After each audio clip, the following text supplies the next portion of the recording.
And today we're going to be taking you with us as we leave rainy Vancouver and head to sunny Tulum. We've got 4 hours, 2 bags to pack, and we just hope to make it on time. I had every intention of packing today and getting ready to go, but here I am last second as usual, so let's get packing. We're going to Mexico for a week, so we want to avoid overpacking, so we're going to give you our favorite packing tips. Yes, and we are actually going to be backpacking in Mexico, so this is going to be even harder for us, but we definitely want to give you the best tips. Tip number 1, pack what you actually need and use. We don't want to pack the just-in-case items. And thankfully with the warmer weather, a lot of the clothes are going to be a lot lighter, which is super nice, and then that also helps you leave space for the items that you pick up on your travels when you're heading home. Step number 2 is to choose clothes that can mix and match on your days. So for example, I like to kind of stick with neutral tops, and for example, it can go with my jean shorts, multiple pairs of my shorts here, these cute little summery shorts. And I also like to wear a lot of dresses, which is super nice. They're super thin, easy to pack. Same thing with all of the bikinis that will be there. I like to bring multiple little summery clothes. So you do not need to have a new outfit every single day. You can rewear your clothes, and that's totally fine. Okay, before we get on to tip number 3, our bags are almost packed, but I can't forget the essentials. Because we're going somewhere nice and warm, I need to pick out my favorite bikinis. I'm going to try and figure out which ones are my favorites. Also, I definitely have to bring the OnlyFans bikini. Maybe, I always like my orange one, so I think I might bring this one. I'm probably going to bring 5, maybe 6, and you can borrow some too, so we'll see how it goes, but we're going to finish up packing and then we'll get on to tip number 3. Tip number 3 might be kind of basic, but you do want to bring travel-size toiletries. So usually I'll bring the basics of like shampoo, conditioner, I'll bring some Q-tips, and then some toothpaste. But any other toiletries that I need, I often just buy wherever I'm going versus bringing everything that I have from home. So these have been our personal favorite best packing tips, but if you have any others for us, please let us know. Now that we're all packed, we're gonna head off to the airport. Let's go. Hey guys, we made it to our Airbnb in Tulum, but before we show you the place, we're gonna go take a nap because we had overnight flights. So I'm so tired. You too? Yes. Okay guys, little update. We didn't actually get to take a nap. Unfortunately, the Airbnb was not up to our standards, so it was photoshopped. Yeah, it was photoshopped. It did not look like the listing. So unfortunately, we are gonna be leaving to a new Airbnb. Yeah. So today's been kind of stressful. We're so tired, but here we are. Here we are, on to the next one. So we booked another Airbnb. Thankfully, we have to wait for check-in. So we went to get some pina coladas while we wait.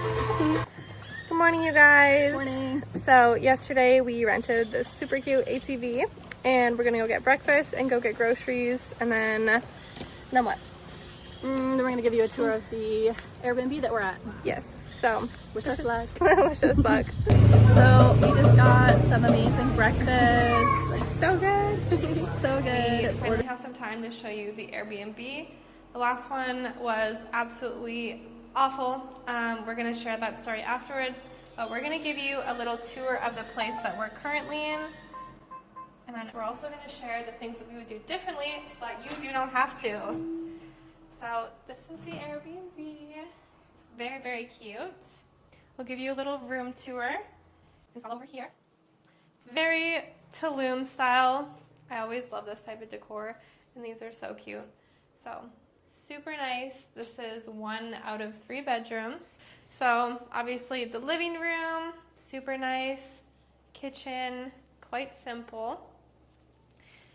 Unfortunately, the view has definitely changed from what was originally advertised, but we're going to teach you about that on the next little segment. You guys can follow over here. This is another gorgeous bedroom. We like to keep the shades down just because it is so hot in here. It's about 33 degrees Celsius, and I think that's like over 90 degrees Fahrenheit, so it is very hot. The bubble baths in this tub, but Very, very nice bathroom. Super cute. And I will take you guys upstairs with me. Come this way with me. We have another bedroom upstairs.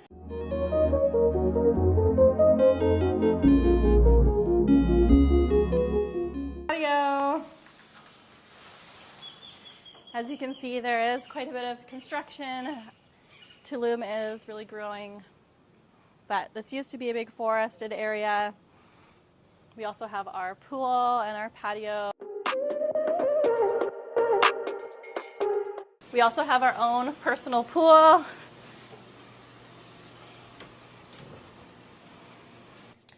Now we're going to talk about things that we would do differently so that you do not have to. I know that we've only been here for about 24 hours. However, we've already had to go through a whole Airbnb change and spent half of our first day getting here doing a big change, and it was awful. So tip number 1 would be your accommodation choice. Be very, very careful and selective with this. Unfortunately, the Airbnb that we arrived at, a lot of the photos were 3D rendered. Tulum is a very fast developing city now, and there's construction almost on every single street. And so unfortunately, the photos and everything did not reflect what we thought that we were walking into. The backyard was different. Every piece of furniture was different. All of the bedding was different. They had even edited out a lot of the backyard. They added out gates and things to and the doors. It was just a very awful experience.